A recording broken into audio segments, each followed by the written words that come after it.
Assalamualaikum warahmatullahi wabarakatuh.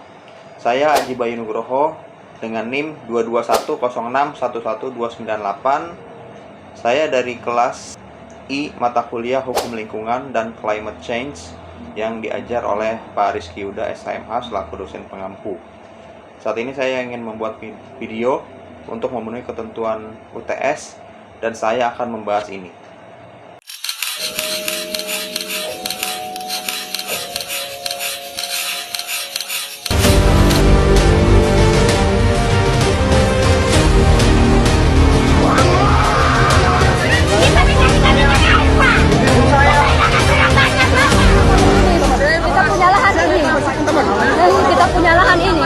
Ketentuan peraturan perundang-undangan dan juga penegakan hukum lingkungan di Indonesia. Penegakan hukum lingkungan di Indonesia dilakukan dengan berbagai macam instrumen peraturan perundang-undangan yang ada, mulai dari Undang-Undang Dasar 1945 sampai dengan undang-undang dan bahkan sampai dengan peraturan menteri di Indonesia. Terdapat suatu dasar yang kuat dalam hal perlindungan, pemanfaatan, dan pelestarian lingkungan hidup, yaitu dalam pasal 33 Undang-Undang Dasar 1945, khususnya pada ayat 2, yang pada intinya menyatakan bahwa bumi dan air serta kekayaan alam yang terkandungnya dikuasai oleh negara dan dipergunakan sebesar-besarnya untuk kemakmuran rakyat. Kemudian muncullah suatu undang-undang yang membahas atau memberikan perlindungan terhadap lingkungan hidup, yaitu Undang-Undang Nomor 32 Tahun 2009 tentang Perlindungan dan Pengelolaan Lingkungan Hidup atau UU PLH, serta peraturan undang-undangan lainnya sebagai penjabaran lebih lanjut atau aturan lebih lanjut untuk mewujudkan perlindungan, pemanfaatan, dan pelestarian lingkungan hidup. Kemudian berbicara mengenai instrumen hukum lingkungan internasional. Instrumen hukum lingkungan internasional utamanya itu terdiri dari hukum keras atau hard law, yaitu perjanjian dan konvensi yang mengikat negara-negara seperti Perjanjian Paris tentang iklim, Konvensi Keanekaragaman Hayati atau CBD, dan Protokol Montreal tentang ozon, serta hukum lunak atau soft law yang berupa deklarasi dan prinsip-prinsip yang tidak mengikat namun sangat berpengaruh, seperti misalnya Deklarasi Rio tahun 1992 yang memuat prinsip kehati-hatian dan prinsip pencemar membayar. Bersama-sama instrumen-instrumen ini menetapkan standar global, norma dan kewajiban bagi negara-negara untuk mengelola sumber daya alam dan mengatasi masalah lingkungan lintas batas. Mengenai hukum internasional ini, sebenarnya secara regulasi atau aturan, Indonesia itu sudah mengimplementasikannya melalui pembentukan beberapa undang-undang. Misalnya saja Undang-Undang Nomor 32 Tahun 2009 tentang Perlindungan dan Pengelolaan Lingkungan Hidup. Kemudian Undang-Undang Nomor 41 Tahun 1999 tentang Kehutanan. Kemudian ada juga Undang-Undang Nomor 31 Tahun 2004 tentang Perikanan dan Undang-Undang Nomor 27 Tahun 2007 tentang Pengelolaan Wilayah Pesisir dan Pulau-Pulau Kecil. Dengan cukup baiknya pengimplementasian Indonesia terhadap instrumen hukum lingkungan internasional ke dalam hukum nasional tentunya tidak serta-merta menjadikan penegakan hukum menjadi baik. Penegakan hukum menjadi baik ini tentunya tidak terjamin dari adanya ketentuan hukum nasional yang baik. Banyak sekali kasus-kasus berupa pencemaran lingkungan yang dilakukan oleh pihak yang bertanggung jawab.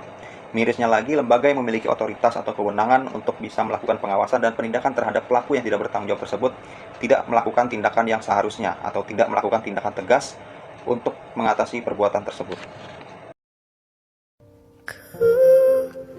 Lihat ibu berdiri sedang bersusah hati. Di sini saya ingin menceritakan bahwa terdapat suatu kasus di Pulau Konawe, di mana di Pulau Konawe ini terdapat sebuah perusahaan yang disebut dengan PT Gema Kreasi Perdana atau PT GKP, yang mana perusahaan ini merupakan perusahaan nikel yang memproduksi nikel di Pulau Konawe. Yang diketahui bersama bahwa Pulau Konawe itu merupakan pulau yang termasuk dalam pulau kecil. Di dalam Pulau Konawe ini terdapat perusahaan tambang, yang mana perusahaan tambang tersebut melakukan pertambangan dan merusak lingkungan.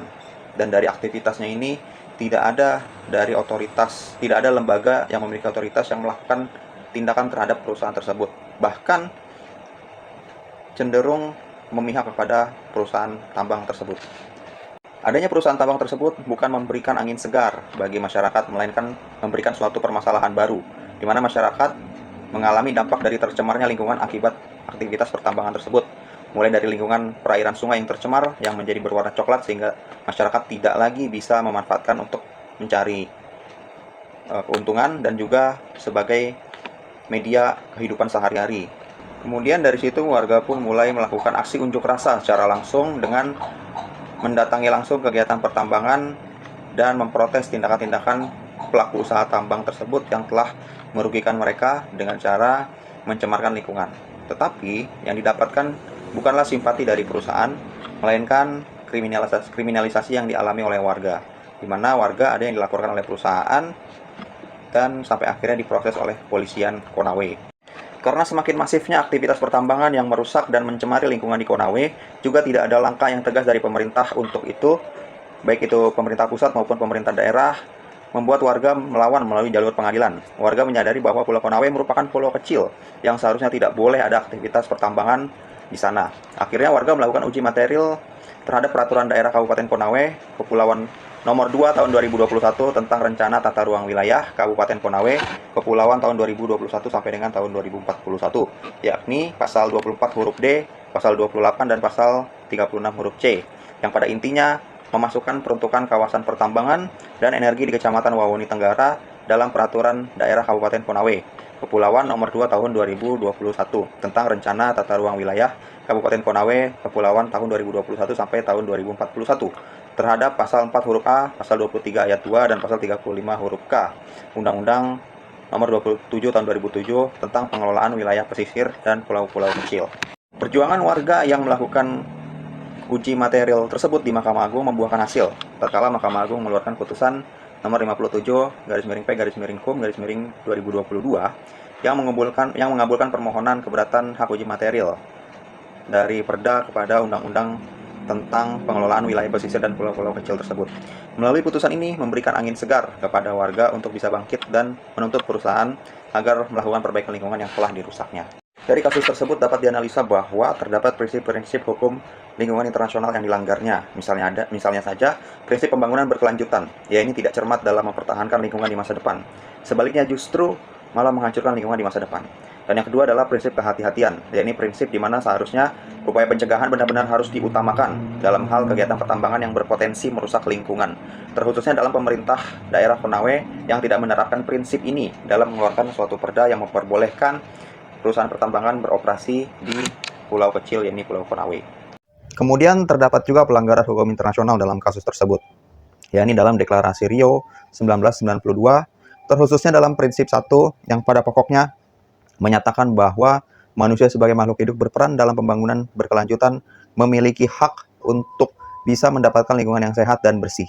Selain itu, dalam pasal 11 Konvenan Internasional tentang Hak-Hak Ekonomi, Sosial, dan Budaya yang mengatur mengenai hak masyarakat untuk dapat penghidupan yang layak, yang mana hak tersebut melanggar karena adanya kerusakan lingkungan.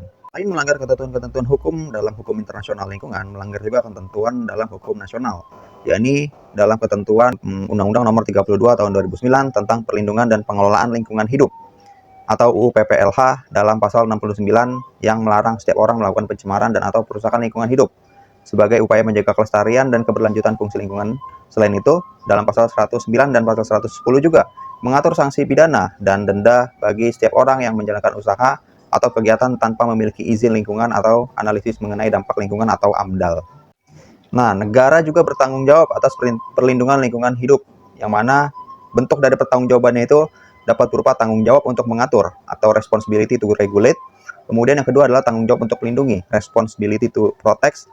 Dan yang ketiga adalah tanggung jawab untuk menegakkan dan memulihkan atau responsibility to enforce and remedy. Kemudian terdapat juga tanggung jawab dari non-actor state, yaitu tanggung jawab non-negara atau pelaku-pelaku usaha gitu ya, misalnya.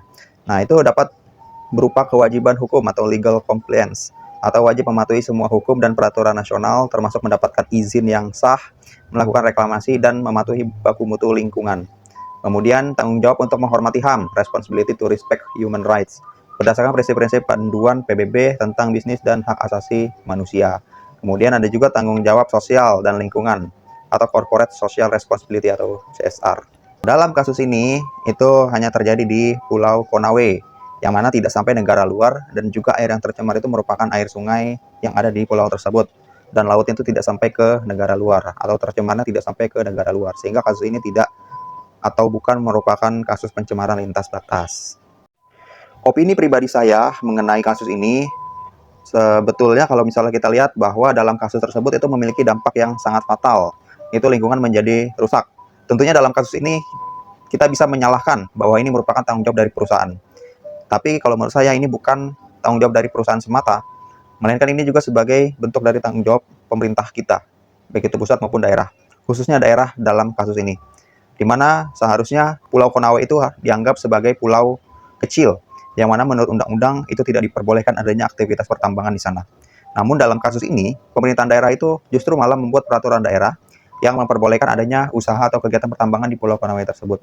Yang jelas, itu justru akan membuat pulau tersebut rentan terhadap pencemaran lingkungan akibat aktivitas pertambangan, tetapi hal ini tidak diperhatikan.